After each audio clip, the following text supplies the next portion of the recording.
So hello guys, what's up. I hope you are doing well.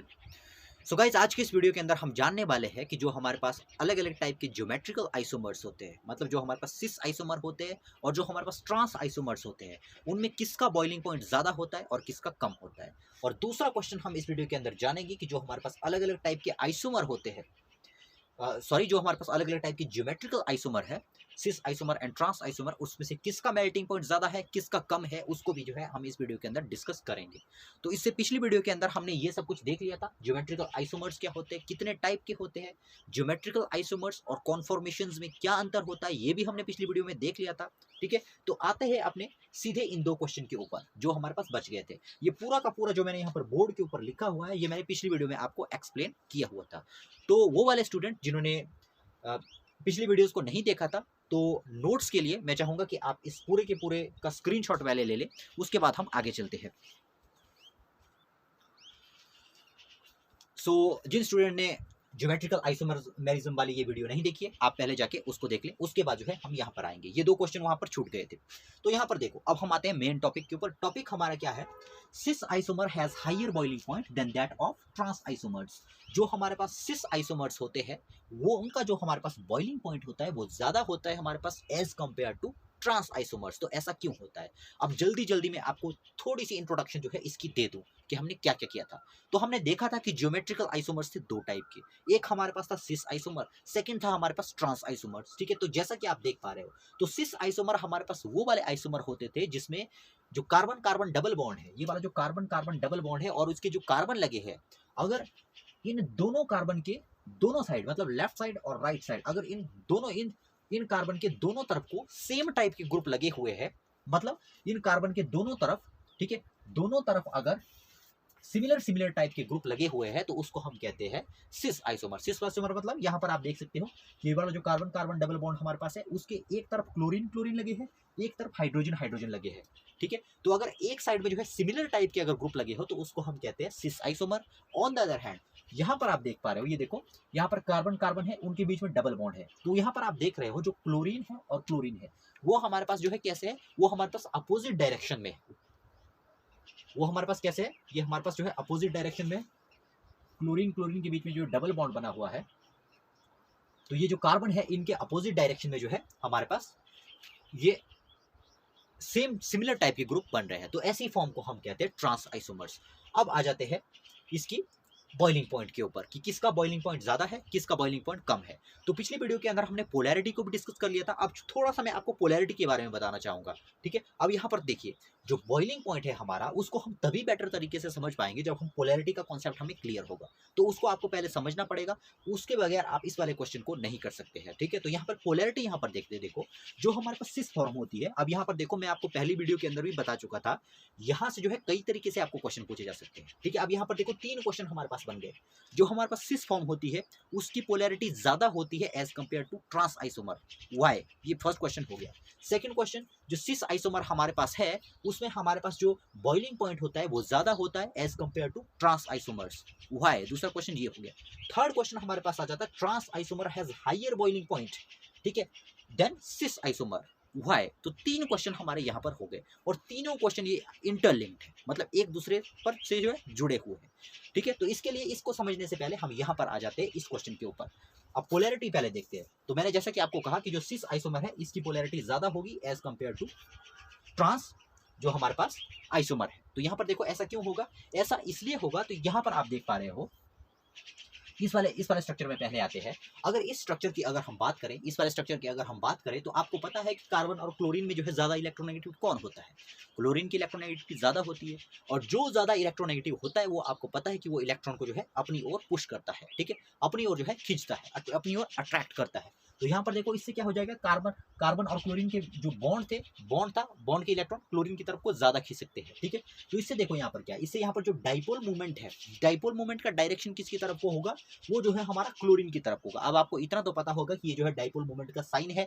ठीक है, अब यहाँ पर देखो, क्योंकि इलेक्ट्रॉन की मूवमेंट जो है क्लोरीन की तरफ हो रही है, तो आपको पता है कि जो डाइपोल मूवमेंट का साइन होता है वो किस ओर लगता है, जो एरो होता है वो किस ओर लगाते हैं हम, जो ज्यादा इलेक्ट्रोनेगेटिव साइड हमारी होती है उसकी ओर लगाते हैं। तो यहाँ पर देखो, मैंने उसकी ओर जो है क्लोरीन की तरफ को इसको लगा दिया, इस तरफ से मैंने लगा दिया। ठीक है, तो यहाँ पर देखो, इस तरफ से लगा दिया। अब इन दोनों स्ट्रक्चर को अगर हम कंपेयर करें तो अगर देखा जाए तो सिस आइसोमर की पोलैरिटी ज्यादा है as compare to trans isomer. ऐसा क्यों है? ऐसा इसलिए है क्योंकि अगर इन दोनों स्ट्रक्चर को आप कंपेयर करो तो आप देखोगे यहाँ की जो ये सिस फॉर्म में अगर देखा जाए तो इसकी डाइपोल मोमेंट, इसमें जो है सिमिलर टाइप के जो है एटम एक तरफ को लगे हुए हैं, क्लोरीन क्लोरीन एक तरफ को लगे हैं, हाइड्रोजन हाइड्रोजन एक तरफ को लगे हैं। ठीक है, इससे क्या हो जाता है, इसमें जो ये दो डाइपोल मोमेंट है आपस में ज्वाइन हो जाती है। ठीक है, डाइपोल मोमेंट आपस में ज्वाइन हो जाती है तो इससे जो रिजल्टेंट डाइपोल मोमेंट हमारे पास है, मतलब जो नेट डाइपोल मोमेंट है हमारे पास मॉलिक्यूल का, जो हमारे पास ये एंटिटी दी हुई है, इसका पूरा का पूरा जो नेट डाइपोल मोमेंट है वो ज्यादा हो जाता है, मतलब इसकी पोलैरिटी ज्यादा हो जाती है क्योंकि इसमें डाइपोल मोमेंट की डायरेक्शन एक ही तरफ को है। यहाँ पर चार्ज का सेपरेशन ज्यादा हो रहा है। ठीक है, अगर उसी तरह से हम यहाँ इस स्ट्रक्चर में देखा जाए, सिस फॉर्म में अगर देखा जाए तो यहाँ पर बिल्कुल उल्टा हो रहा है। यहाँ पर डाइपोल मोमेंट एक दूसरे से अपोजिट हो रही है। ठीक है, डाइपोल मोमेंट कैसी हो रही है? एक दूसरे के अपोजिट हो रही है। और इससे क्या हो जाता है, इससे जो ये डाइपोल मोमेंट हमारे पास है, इससे जो डाइपोल मोमेंट हमारे पास है यहाँ और यहाँ, ये एक दूसरे को कैंसल आउट कर देती है।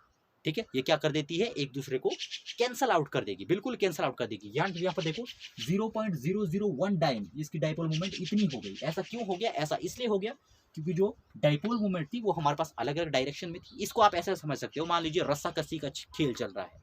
अगर मान लीजिए दो हमारे पास सेम ताकत वाले आदमी आते हैं, वो अगर रस्सी को खींचते तो रस्सी क्या होगी? रस्सी में जो है कुछ भी नहीं होगा, ना उसको वो लेफ्ट साइड हो जाएगा ना तो वो राइट साइड की ओर जाएगा, क्योंकि दोनों तरफ से सिमिलर फोर्स लग रहा है। बिल्कुल वैसे यहाँ पर हो रहा है, यहाँ पर भी जो है डाइपोल मोमेंट कैंसिल हो रही है, बाहर की ओर भी जा रहा है अंदर की ओर भी जा रहा है। ठीक है, तो इससे कैंसिल आउट हो गया। जबकि इसमें क्या था, इसमें एक तरफ को जो है डाइपोल मोमेंट का डायरेक्शन है, इससे यहाँ पर चार्ज की सेपरेशन हमारे पास ज्यादा होगी, इसका डाइपोल मोमेंट ज्यादा होगा। अब जिसका डाइपोल मोमेंट ज्यादा होगा वो मॉलिक्यूल ऑटोमेटिकली जो है ज्यादा पोलर होता है और इसकी पोलैरिटी हमारे पास ज्यादा आएगी।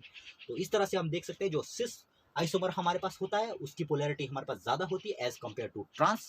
ठीक है, दूसरा एग्जांपल यहाँ पर इसको देख सकते हैं हम, देखो बुट टू इन, इसको भी हम यहाँ पर देख सकते हैं बुट टू इन को। तो यहाँ पर भी हम देख सकते हैं, इसमें देखो क्या हो रहा है, इसमें भी हमारे पास क्या हो रहा है, ये हमारे पास सिस फॉर्म है एंड ये हमारे पास जो है ट्रांसफॉर्म है, ट्रांस बुट टू इन। अगर इस वाले स्ट्रक्चर में अगर देखा जाए तो यहाँ पर देखो जो CH3 है, जो हमारे पास CH3 है, इसमें देखो क्या हो रहा है। अब यहाँ पर देखो जब डाइपोल मोमेंट की हम बात कर रहे हैं तो हमने ये नहीं देखना कि इलेक्ट्रॉन अंदर पुश हो रहे हैं या बाहर जा रहे हैं। ठीक है, अंदर बाहर से हमको जो है कोई लेना देना नहीं है, हमने सिर्फ ये देखना है कि चार्ज में सेपरेशन कितनी है, मतलब कितनी चार्ज सेपरेशन हो रही है, कितनी फोर्स से जो इलेक्ट्रॉन अंदर की ओर अट्रैक्ट हो रहे हैं या बाहर की ओर निकल रहे हैं। ठीक है, उसके ऊपर डिपेंड करती है हमारी डाइपोल मोमेंट। तो यहाँ पर देखो पहले ये दोनों ग्रुप थे, जो पहले देखो क्लोरीन थे, क्लोरीन आपको पता है कि ज्यादा इलेक्ट्रोनेगेटिव है इसलिए ये इलेक्ट्रॉन को बाहर की ओर खींच रहा था। अब यहाँ पर जो हमारे पास है मिथाइल ग्रुप लगा हुआ। अब मिथाइल ग्रुप का आपको पता है कि ड्यू टू इंडक्टिव इफेक्ट ये जो है इलेक्ट्रॉन आगे की ओर रिलीज करता है, मतलब अपने से इलेक्ट्रॉन जो है आगे की ओर पुश करता है। ठीक है, तो यहाँ पर देखो क्या हो रहा है, यहाँ पर जो कार्बन और CH3 के बीच में जो बॉन्ड थे वो क्लोरीन वो जो है कार्बन की तरफ को ज्यादा शिफ्ट हो रहे हैं, क्योंकि ये जो है रिलीज कर रहा है, रिलीज तो नहीं करेगा, जो इसके बॉन्ड है यहाँ पर बॉन्ड बनाए हुए जो इलेक्ट्रॉन है उनको आगे की ओर शिफ्ट करता है ये। ठीक है, तो यहाँ पर देखो अंदर की ओर इलेक्ट्रॉन आ रहे हैं, अंदर की ओर इलेक्ट्रॉन आ रहे हैं तो क्या हो रहा है यहाँ पर देखो एक ही तरफ को। ठीक है, यहाँ पर देखो यहाँ पर भी डाइपोल मूवमेंट कैसी हो रही है, यहाँ पर भी डाइपोल मूवमेंट एक ही तरफ को जा रही है। एक ही तरफ को जाएगी तो क्या करेगी, एक ही तरफ को जाएगी तो वो कंबाइन करेगी। डाइपोल मूवमेंट ज्यादा है, डाइपोल मूवमेंट ज्यादा है उसका मतलब ये होता है कि वो मॉलिक्यूल ज्यादा हमारे पास पोलर होता है। ठीक है, यहाँ पर भी डाइपोल मोमेंट हमारे पास कैसी है, ज्यादा है। अब मैंने फिर से कहा कि ये बाहर जाएगा, ये एरो बाहर की तरफ है या अंदर की तरफ, उसके ऊपर कोई डिपेंड नहीं करता, हमने सिर्फ ये देखना है कि चार्ज का सेपरेशन कितना हो रहा है। ठीक है, ऑन द अदर हैंड इसके अंदर अगर देखा जाए, ट्रांस आइसोमर के अंदर अगर देखा जाए तो यहाँ पर देखो क्या हो रहा है, यहाँ पर भी हमारे पास जो डाइपोल मोमेंट क्या हो रहा है, डाइपोल मोमेंट हमारे पास कम हो रहा है। डाइपोल मोमेंट कम क्यों हो रहा है, तो यहाँ पर देखो, यहाँ पर CH3 ये जो है अंदर की ओर इलेक्ट्रॉन दे रहा है, और यहाँ पर अगर CH3 देखा जाए तो ये भी जो है अंदर की ओर इलेक्ट्रॉन यहाँ पर दे रहा है हमारे पास। ठीक है, इसकी हमारे पास इसकी जो पोलैरिटी है वो कम हो जाएगी, इसकी हमारे पास क्या हो जाएगी, इसमें हमारे पास जो है कैसी हो जाएगी, इसमें हमारे पास पोलैरिटी कम हो जाएगी। पोलैरिटी क्यों कम हो जाएगी, पोलैरिटी हमारे पास कम हो जाएगी क्योंकि यहाँ पर चार्ज सेपरेशन हमारे पास कम है। चार्ज सेपरेशन कम कैसे, यहाँ पर देखिए, जैसे ये हमारे पास है CH3 अंदर की ओर इलेक्ट्रॉन दे रहा है। ठीक है, अंदर की ओर इलेक्ट्रॉन देगा तो इसके ऊपर पार्शियली पॉजिटिव चार्ज आ गया। इसकी अगर बात की जाए इस CH3 की, तो इसने भी अंदर की ओर इलेक्ट्रॉन दिए तो यहाँ पर भी क्या आ गया, पार्शियली पॉजिटिव चार्ज। तो अगर दोनों किनारों को अगर हम देखें तो ये तो पॉजिटिव पॉजिटिव आ रहा है, पॉजिटिव पॉजिटिव आ रहा है, ठीक है। तो यहाँ पर चार्ज का हमारे पास जो बाइफ्यूरिकेशन है वो हमारे पास कम होगा, यहाँ पर चार्ज बाइफ्यूरिकेशन कम हो रहा है। और जहाँ पर भी हमारे पास चार्ज बाइफ्यूरिकेशन हमारे पास कम होता है, उस वाले एंटिटी के हमारे पास जो डाइपोल मोमेंट है वो कम होती है, ठीक है। डाइपोल मोमेंट हमारे पास कम होती है। अब आपने ये नहीं देखना कि ये दोनों एक दूसरे से मिल रही है यहाँ पर भी, ठीक है। तो यहाँ पर डाइपोल मोमेंट, जो डाइपोल मोमेंट है, हम एक जगह से हम अंदाजा नहीं लगा सकते। अब जो पूरा का पूरा मॉलिक्यूल है, जो रिजल्टेंट उसकी डाइपोल मोमेंट है, उसको हम एक जगह से जो है आप उसका अंदाजा नहीं लगा सकते हैं। अगर आपको पूरे के पूरे मॉलिक्यूल का अगर आपने डाइपोल मोमेंट अगर निकालना है तो आपको सारी की सारी जगह को जो है ठीक तरीके से एग्जामिन करना पड़ेगा, ठीक है। यहाँ पर हम देख रहे हैं कि दोनों तरफ को जो है अंदर की ओर इलेक्ट्रॉन की पुशिंग हो रही है। उससे क्या हो रहा है, उससे देखो यहाँ पर क्या हो रहा है, उससे यहाँ पर चार्ज बाइफ्यूरिफिकेशन नहीं हो पा रही है। अब देखो अंदर की ओर इलेक्ट्रॉन जा रहे हैं सारे, यहाँ से भी अंदर की ओर, यहाँ से भी अंदर की ओर। तो यहाँ पर भी पार्शियल पॉजिटिव, यहाँ पर भी पार्शियल पॉजिटिव, ठीक है। तो हाइड्रोजन और इसकी पोलैरिटी तो लगभग 0 के बराबर है, लगभग ना के बराबर ही है, ठीक है। उसी तरह से अगर हम इसमें देखें, इसमें अगर देखा जाए तो इसमें देखो क्या हो रहा है, इसमें क्या हो रहा है, अंदर की ओर दोनों इलेक्ट्रॉन जा रहे हैं, यहाँ पर भी अंदर की ओर इलेक्ट्रॉन जा रहे हैं। यहाँ पर पार्शियली पॉजिटिव पॉजिटिव बन रहा है और दूसरे पर पार्शियली नेगेटिव नेगेटिव बन रहा है। तो यहाँ पर देखो दो टाइप के चार्ज बन गए, पार्शियली पॉजिटिव पार्शियली नेगेटिव, नीचे दो टाइप की बाइफ्यूरिकेशन हो रही है और स्ट्रांगली हो रही है। लेकिन यहाँ पर ऐसा नहीं हो पा रहा है, यहाँ पर तो एक ही तरफ को हमारे पास जो है पॉजिटिव पॉजिटिव आ गए, पार्शियली पॉजिटिव पॉजिटिव आ गए, कंप्लीट पॉजिटिव नहीं है, पार्शियल पॉजिटिव है, ठीक है। तो इस तरह से हम समझ सकते हैं कि जो हमारे पास सिस फॉर्म होती है वो ज्यादा पोलर होती है एज कंपेयर टू ट्रांसफॉर्म, ठीक है। अब हम आते हैं अपने मेन मुद्दे के ऊपर जिसको कि हमने आज डिस्कस करना है। क्या क्वेश्चन है हमारा, cis isomer has higher boiling point than that of trans isomer.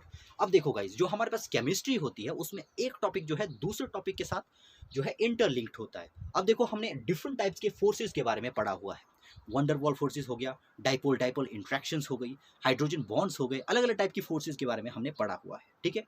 तो अब ऐसा नहीं है जैसे दूसरे सब्जेक्ट की तरह केमिस्ट्री नहीं है। जब केमिस्ट्री में आप आगे बढ़ते हो तो आपको पीछे के टॉपिक जो है क्लियर होने चाहिए, पीछे के टॉपिक अगर क्लियर नहीं है तो आगे आपको जो है प्रॉब्लम आएगी, ठीक है। तो यहाँ पर देखो क्या है, सिस आइसोमर का बॉइलिंग पॉइंट ज्यादा है as compare to trans isomer. ऐसा क्यों है, तो यहाँ पर देखिए आंसर देखिए इसका क्या, पहले इसका आंसर पढ़ लेता हूँ उसके बाद इसको एक्सप्लेन करता हूँ। यहाँ पर देखिए, because the cis form is more polar than due to more polarity.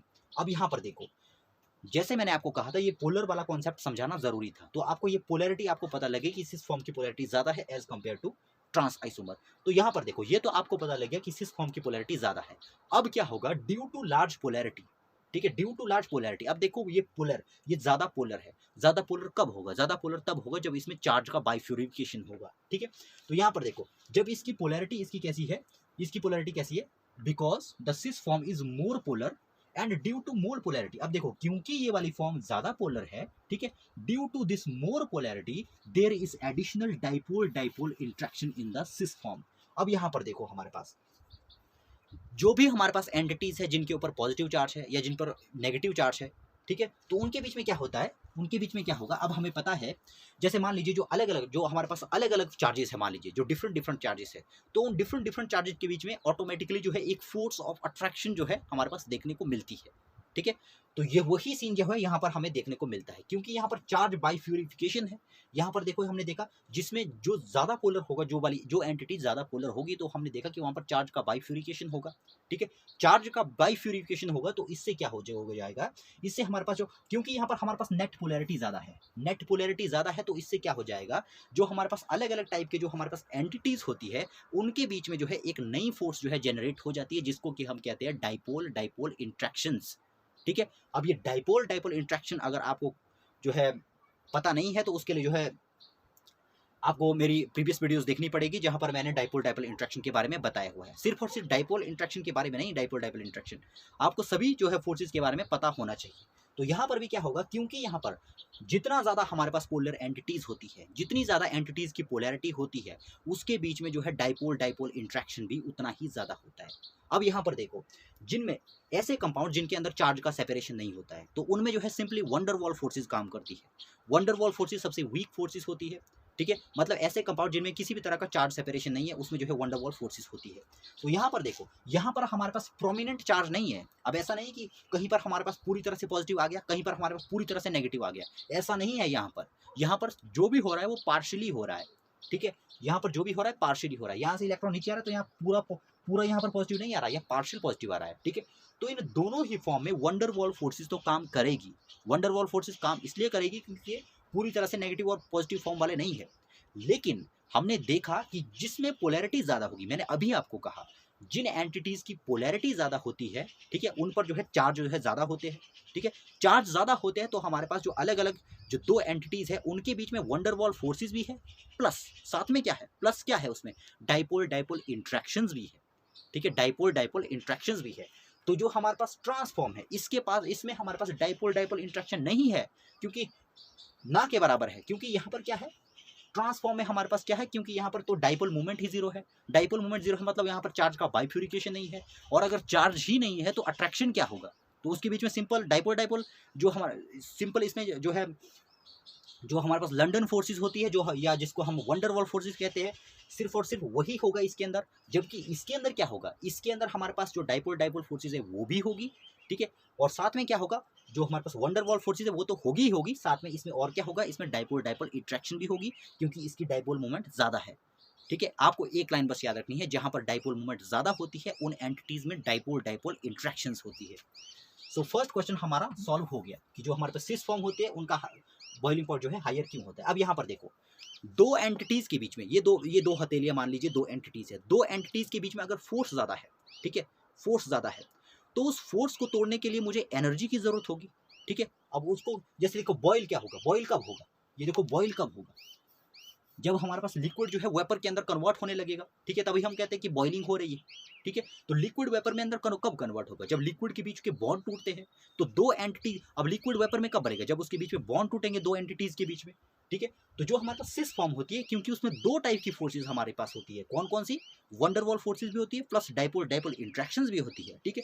तो इसलिए उसकी जो लिक्विड फॉर्म होती है उसमें जो है ज़्यादा एक दूसरे एंटिटीज के बीच में बॉन्ड ज़्यादा स्ट्रॉन्ग होते हैं, जिससे कि उनको जो है वेपर में कन्वर्ट कर पाना मुश्किल होता है as compare to trans isomers, क्योंकि इसमें तो एक ही तरह के फोर्स है, वंडर वॉल फोर्सेज, और आपको पता है कि वो वीक फोर्सेज है, मतलब थोड़ा सा इसको टेम्परेचर देंगे क्या हो जाएगा, ये वेपर के अंदर कन्वर्ट हो जाएंगे।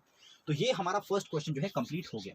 इसके बाद हम आते हैं सेकंड क्वेश्चन के ऊपर, जो हमारा सेकंड क्वेश्चन है। तो देखिए सेकंड क्वेश्चन हमारे पास क्या है, trans isomer has higher melting point than that of cis isomer. अब देखो यहाँ पर, अब इसका जस्ट उल्टा है, जस्ट उल्टा है अब, ठीक है। अब देखो जस्ट उल्टा है, जस्ट उल्टा कैसे है, तो यहाँ पर देखो, जब करते हैं हम बॉइलिंग की बात, मतलब हमारा लिक्विड फॉर्म में है, लिक्विड फॉर्म से हमें कन्वर्ट करना है वेपर में, तब हम देखेंगे कि तब ज़्यादा एनर्जी किस में लगेगी, तब ज़्यादा एनर्जी लगेगी सिस वाली फॉर्म में, ठीक है, सिस फॉर्म में, क्योंकि सिस फॉर्म ज़्यादा स्टेबल है यहाँ पर इसके वाली केस में। लेकिन हम कब की बात करें, हम लिक्विड की बात करें। अगर हम सॉलिड की बात करें तो यहाँ पर देखो, अगर हम मान लो ये सिस फॉर्म और जो ट्रांसफॉर्म हमारे पास है, ठीक है, अगर मान लो ये आइसोमर की ही फॉर्म है, तो अगर मान लो ये ट्रांसफॉर्म और सिस फॉर्म अगर हमारे पास सॉलिड स्टेट में है, तो यहाँ पर कहानी थोड़ी उल्टी हो जाती है। उल्टी कैसे हो जाती है, तो यहाँ पर देख लो, हमारे पास सिस फॉर्म और ट्रांसफॉर्म है, जैसा कि हमने देखा बॉइलिंग पॉइंट पे क्या हो रहा है, इसका बॉइलिंग पॉइंट काफ़ी ज़्यादा है एज कम्पेयर टू ट्रांस वाले से, क्योंकि इसमें दो टाइप की फोर्सेज है, इसमें एक ही टाइप की फोर्स है। लेकिन अगर हम सॉलिड की बात करें, ठीक है, सॉलिड फॉर्म में अगर हमारे पास है, तो हम देखेंगे कि जो मेल्टिंग पॉइंट हमारा होता है, मेल्टिंग पॉइंट हमारा होता है वो ट्रांस वाले का ज़्यादा होता है एज कम्पेयर टू सिस। तो ऐसा क्यों होता है, तो यहाँ पर देखो इसका सिंपल सा रीज़न है, ठीक है, इसमें आपने ज़्यादा डीप नहीं जाना है, सिंपल में इसमें रीज़न याद रखना है, सिमिट्री नाम की कोई चीज़ होती है, ठीक है। इन दोनों में अगर जो सॉलिड्स हम देखेंगे, जब आप क्लास 12th के अंदर आ जाएंगे तो आपकी फर्स्ट यूनिट है वहाँ पर आप इस चीज़ को जो है अच्छे तरीके से पढ़ोगे, ठीक है। अभी बस आप इतना याद रख लो कि जो ज़्यादा सिमिट्रिकल चीज़ें होती है उनसे जो है ज़्यादा स्टेबल हमारे पास सॉलिड्स बनते हैं, ठीक है। जो जिनकी शेप ज़्यादा जो हमारे पास सिमिट्रिकल होती है, उनसे क्या होगा, उनसे जो है हमारे पास ज़्यादा स्टेबल जो है हमारे पास सॉलिड जो है बनता है। तो यहाँ पर देखो, अगर इनकी स्टेबिलिटी नहीं, सॉरी, अगर इन दोनों की सिमिट्री की बात की जाए, इन दोनों की सिमिट्री की बात की जाए, मतलब इन दोनों में से ज़्यादा सिमिट्रिकल कौन है, तो ये देखा गया है, देखने की बात नहीं है, आपको स्ट्रक्चर से यहाँ पर जो है लग रहा होगा, जो हमारे पास ट्रांस आइसोमर होते हैं उनकी सिमिट्री जो है ज़्यादा होती है, ठीक है, बेटर होती है एज कम्पेयर टू जो हमारे पास सिस फॉर्म होती है, क्योंकि ट्रांस वाले की सिमिट्री हमारे पास ज़्यादा बेटर होती है, ठीक है, as compare to cis form. इसीलिए जो हमारे पास सॉलिड बनता है ट्रांस वाले आइसोमर्स का, वो कैसा होता है, वो ज़्यादा स्टेबल होता है, ठीक है, वो कैसा होगा, ज़्यादा स्टेबल होगा, क्योंकि इसमें हमारे पास सिमेट्री कैसी है, उसमें उतनी बेटर नहीं है जितनी कि हमारे पास ट्रांसफॉर्म में थी। इसलिए ये वाला आइसोमर जब सॉलिड्स बनाता है तो वो जो है उतना स्टेबल नहीं हो पाता जितना कि हमारे पास ट्रांस आइसोमर में जो फॉर्म थी वो ज़्यादा स्टेबल थी। ठीक है, अब देखो जो ज़्यादा स्टेबल होती है उसको उसको मतलब उसकी फॉर्म से हटाना मुश्किल होता है। अगर आप किसी स्टेबल चीज़ को छेड़ रहे हो ना तो आपको काफ़ी ज़्यादा एनर्जी की चाहिए। ठीक है, जबकि आप कुछ कोई अनस्टेबल चीज़ को छेड़ रहे हो तो आपको जो है कम एनर्जी चाहिए। ठीक है, तो यहाँ पर देखो क्योंकि इसकी स्टेबिलिटी ज़्यादा है, इसने जो सॉलिड बनाया हुआ ट्रांस वाली फॉर्म में वो काफ़ी स्टेबल है। उसको अगर आपने मान लो सॉलिड फॉर्म है, सॉलिड से आपने लिक्विड में कन्वर्ट करना है उसको। ठीक है, लिक्विड में कन्वर्ट करना है तो क्या कर आपकी बहुत ज़्यादा एनर्जी आपकी लगेगी। ठीक है, बहुत ज़्यादा एनर्जी लगेगी तो मतलब मेल्टिंग पॉइंट इसका क्या होगा, ज़्यादा होगा, मतलब आपको ज़्यादा टेम्परेचर देना पड़ेगा तब जाके मेल्ट होगा। एज कम्पेयर टू सिस वाले में क्या है, सिस वाले में आपको जो है कम एनर्जी देनी पड़ेगी। अब कम उतनी कम नहीं, मतलब इससे कंपैरिजन कर रहा हूँ मैं। ठीक है, तो इसमें क्या होगा, उसमें कम एनर्जी लगी, इसमें कम एनर्जी लगी। क्यों लगी, क्योंकि इसमें जो है हमारे पास जो स्ट्रक्चर है इसका वो ज़्यादा सिमेट्रिकल नहीं है एज कम्पेयर टू ट्रांस वाली जो हमारे पास फॉर्म थी। तो यहाँ पर हमने देखा कि जो बॉइलिंग पॉइंट हमारे पास है बिल्कुल उल्टा हो जाता है हमारे पास, बिल्कुल जो हमारे पास मेल्टिंग पॉइंट था। सो इस वीडियो के अंदर हमने डिस्कस किया पोलैरिटी के बारे में, जो हमारे पास सिस फॉर्म होती है और जो हमारे पास ट्रांसफॉर्म होती है उसमें ज़्यादा पोलैरिटी किसकी होती है। दूसरा हमने देखा कि जो हमारे पास सिस फॉर्म है और जो ट्रांसफॉर्म है उसमें ज़्यादा बॉइलिंग पॉइंट किसका है। तीसरा हमने देखा कि जो हमारे पास सिस फॉर्म है और जो हमारे पास ट्रांसफॉर्म है उनमें से ज़्यादा जो है मेल्टिंग पॉइंट किसका है। सो ये पूरा का पूरा कॉन्सेप्ट हमारा क्लियर हो गया पहली वीडियो के अंदर, जैसा कि हमने ज्योमेट्रिकल आइसोमर को डिस्कस कर लिया था। उसके बाद हमने जितना भी मैंने यहाँ पर लिखा ये सारा का सारा हमने डिस्कस कर लिया था। सो अगर आपने ये वाली वीडियो नहीं देखी, और एक स्पेशल चीज़ जो मैंने पहले वाली वीडियो में कवर की थी उसमें हमने देखा था कि जो हमारे पास कॉन्फॉर्मेशंस होते हैं और जो ज्योमेट्रिकल आइसोमर्स हमारे पास होते हैं उनमें क्या डिफरेंस होता है। सो मैं चाहूँगा कि अगर आपने वो वीडियो नहीं देखा है तो आप उसको ज़रूर देखें, आपको जो पूरा का पूरा कंसेप्ट है ये क्लियर हो जाएगा। सो आई होप कि आपने इस वीडियो को एंजॉय किया होगा। मिलते हैं नेक्स्ट वीडियो में किसी नए टॉपिक के साथ, तब तक के लिए गुड बाय।